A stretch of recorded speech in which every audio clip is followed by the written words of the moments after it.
Hi, dear Toastmasters, guests, and friends. Welcome to Toastmasters, the world's biggest platform to hone your leadership skills and communication skills. We are District 31, and I welcome you to Open Heart with District 31. I'm Veera Sriram, your public relations manager.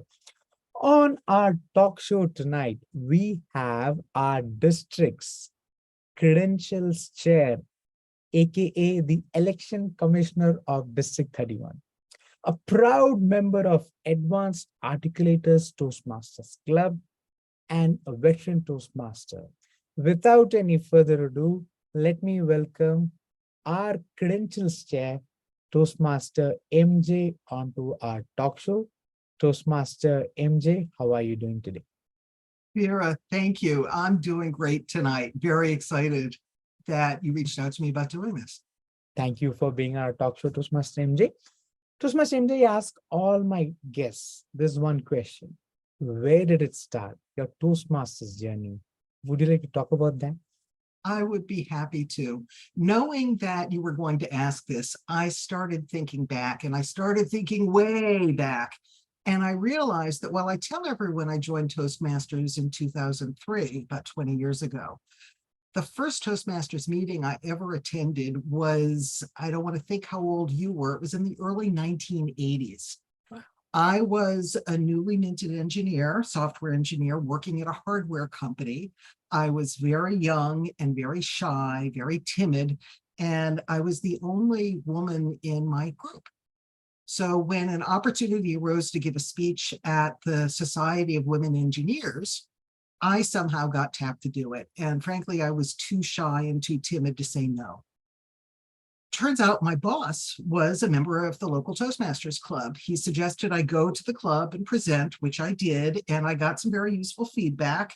Went to the Society of Women Engineers in Detroit that year. I gave my presentation, and when I came home, my boss asked me, gee, would you like to join the club? And I thought, you want me to do that again? So there was no way. So I did not do it. And I had over a 10-year hiatus.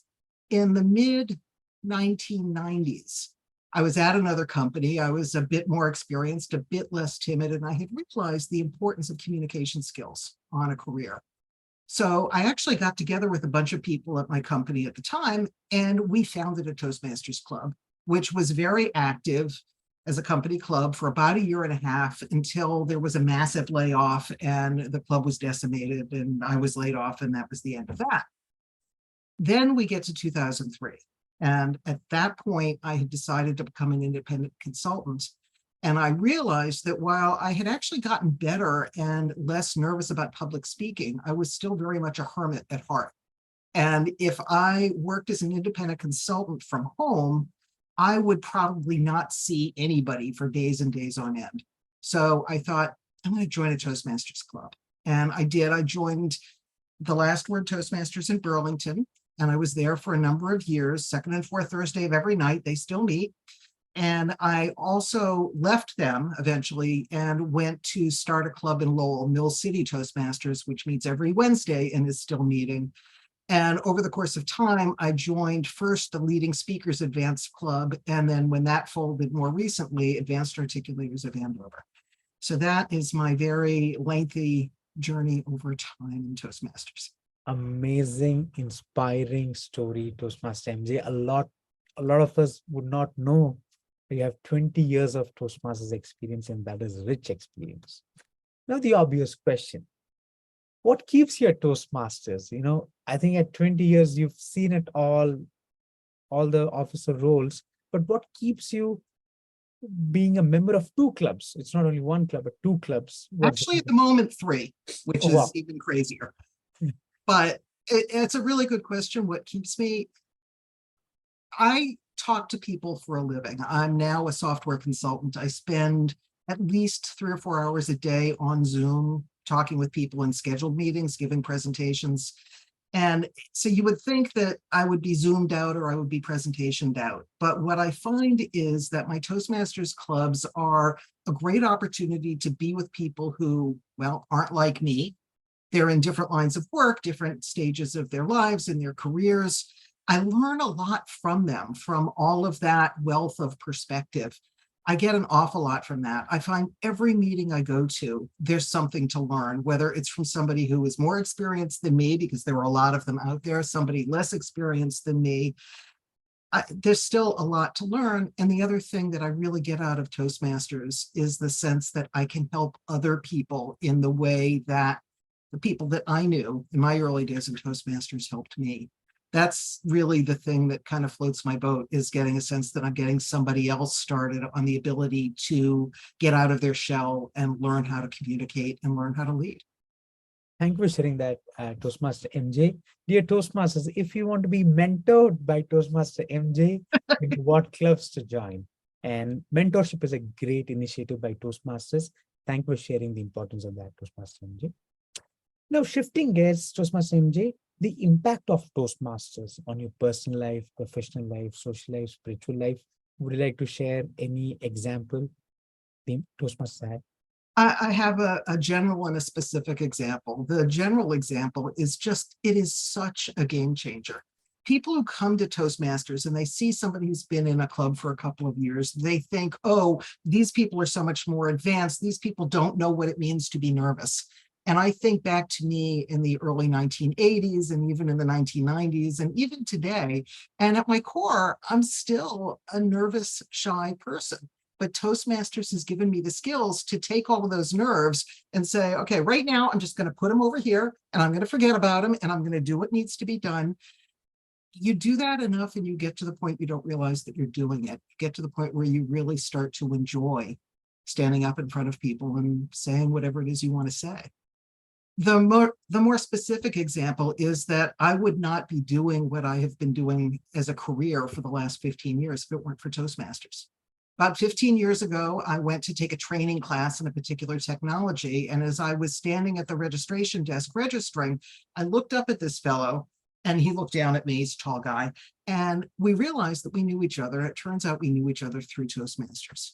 So he asked what I was doing there. And I mentioned I'm taking a class in this technology. And he said, well, you know, I run a consulting company and we're looking for someone who has expertise in that technology. Let's talk.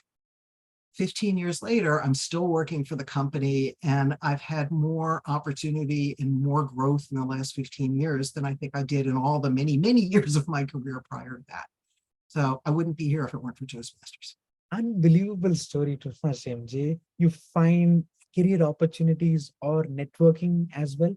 That is so powerful. Dear guests, if you're watching this talk show, please make sure you join Toastmasters so that you build your net worth as well. Your Yes, network is your net worth, as very much. Toastmasters will say. Amazing story, Toastmaster MJ. Shifting gears, Toastmaster MJ, for our guests watching our talk show, what would you say 2 reasons why should they consider Toastmasters, in your opinion? I think we've actually already talked about it. The first one is it is a game changer. People come to Toastmasters. Inevitably, we ask a guest, why did they come? Inevitably, they say, I came to Toastmasters because my boss said I need to get better at communication skills. And that's what everybody thinks about. But there is so much more. I started in Toastmasters as a very shy, timid person. As I said, really, truly, I was. It was very difficult for me to talk to people. When the club that I joined in 2003, I was still fairly shy. The fellow who was sergeant at arms, after I'd been in the club about 2 months, he decided to move to California and somebody needed to be sergeant at arms. And in those days in that club in person, sergeant at arms meant that you had to stand at the door and greet every single person that walked in the door. Big hello, a shake their hand, call them by name, all of which was really hard for me. It was a phenomenal opportunity to do that. They didn't ask me if I wanted to do it. They told me I was going to do it, but it turned out to be a really great experience. So the value that you get from Toastmasters certainly is in public speaking, but it goes so far beyond public speaking, just in terms of being comfortable speaking with people in general. And then from there, the leadership track and the leadership path, where you get to meet people and work with people in a volunteer capacity in all sorts of areas. Thank you for sharing that, Toastmaster MJ. I think coming out of your comfort zone, being voluntold, Yes. you get those things as well at Toastmasters. Thank you for sharing that.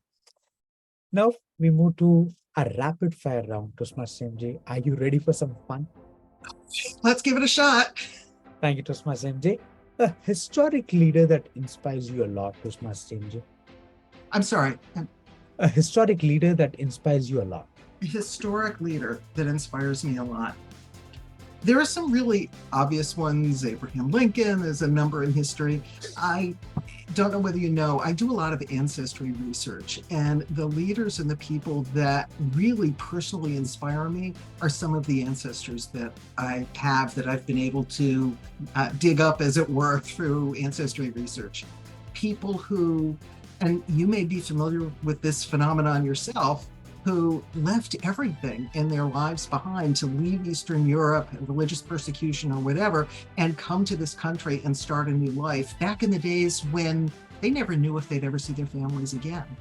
I look at that and what they wrought, what they did, and that kind of thing just endlessly impresses me. Amazing, Toastmaster MJ. And how did you get the interest to do that, and how did you go about it? I have been incredibly lucky. My relatives, especially on my father's mother's side of the family, saved everything. I have photographs from the late 1800s that they saved. I have letters that my great-great-grandfather wrote to my great-grandmother when she was a little girl. All of this from, in my case, from the mid to late 1800s. I have all this, and all the photographs they labeled, and they wrote things down when people were born. So I have a lot of this. We have a lot of family lore and family stories. So between what I have documented already and what I've been able to find online, I've really been able to flesh out an awful lot about some of these characters in my past. So amazing. And you can know what was going through their mind with the mental model, what they were thinking, reading those letters. That's unbelievable. It really is. No one has that opportunity, but I'm so glad that you have that. Now, Toastmaster MJ, a historic speech that is very close to your heart. Any speech that comes to mind? Well, aside from the letter that my great-great-grandfather wrote, the one that really comes to mind, and I know several of your guests in the past have given this, but the Gettysburg Address by Abraham Lincoln. It's inspiring in so many ways. It's brevity. It is so succinct. It is so to the point. Because the language is a bit archaic, it's less familiar to us, it seems all the more colorful, which is amazing. And it's short enough that you can memorize it. There's actually a school for troubled youth where the students, as part of their graduation exercise, memorize the entire speech and then have to recite it in front of an audience. And so it's a speech that kind of keeps on giving, both the message that it had back in the day and what it teaches young people who study it today. Amazing choice, Toastmaster MJ. Your personal speech, when you written it, when you practiced it, when you delivered it, when you got the feedback, you thought, I did the best job. Any speech that comes to mind? You had to add the last, I did the best job, because I have a favorite speech where it wasn't necessarily the best. But the one that was the best job that I really enjoyed is a speech that talks about my journey with my major in college, when I started as an English major and eventually, after a couple of weeks, became a math major. The speech is titled The Coolest of the Cool, because that's what I was aspiring to be by becoming an English major.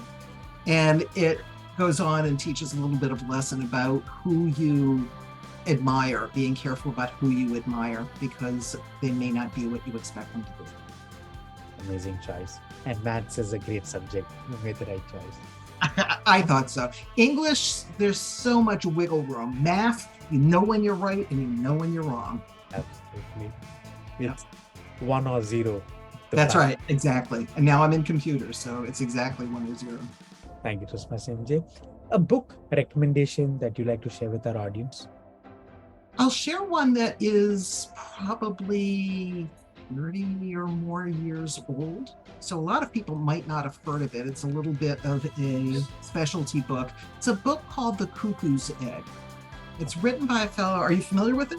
I've heard about it. Yes, it's written by a fellow named Clifford Stoll.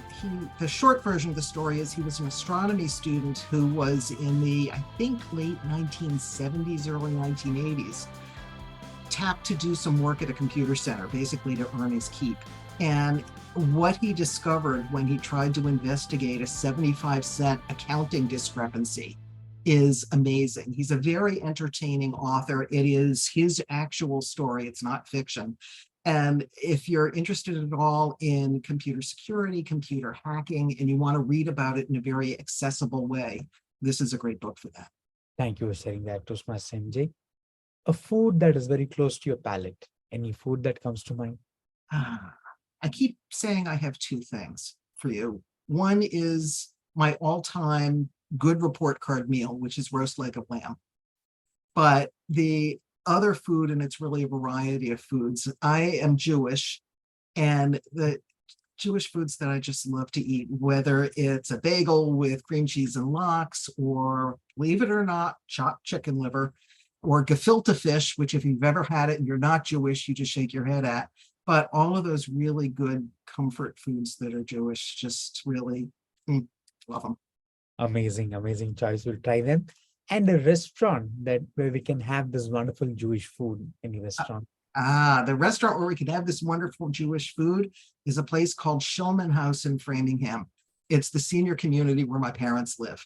I'm fortunate enough to still have my parents. They're in their late 80s, early 90s. And I'm fortunate that they live nearby. They live in Framingham. I live just north of Boston. So every weekend I can get out and see them. And most weekends we go, my sister and I go, and we'll cook something. Often, not often enough maybe, but often it'll be brisket, it'll be chicken liver, it'll be some baked goods, mandel bread, rugelach, for those of you who know it. It's not a restaurant where we have to pay to go, but it is really good food. The best restaurant because it's with your parents, the best people in the world. Thank you for sharing that, Toastmaster MJ.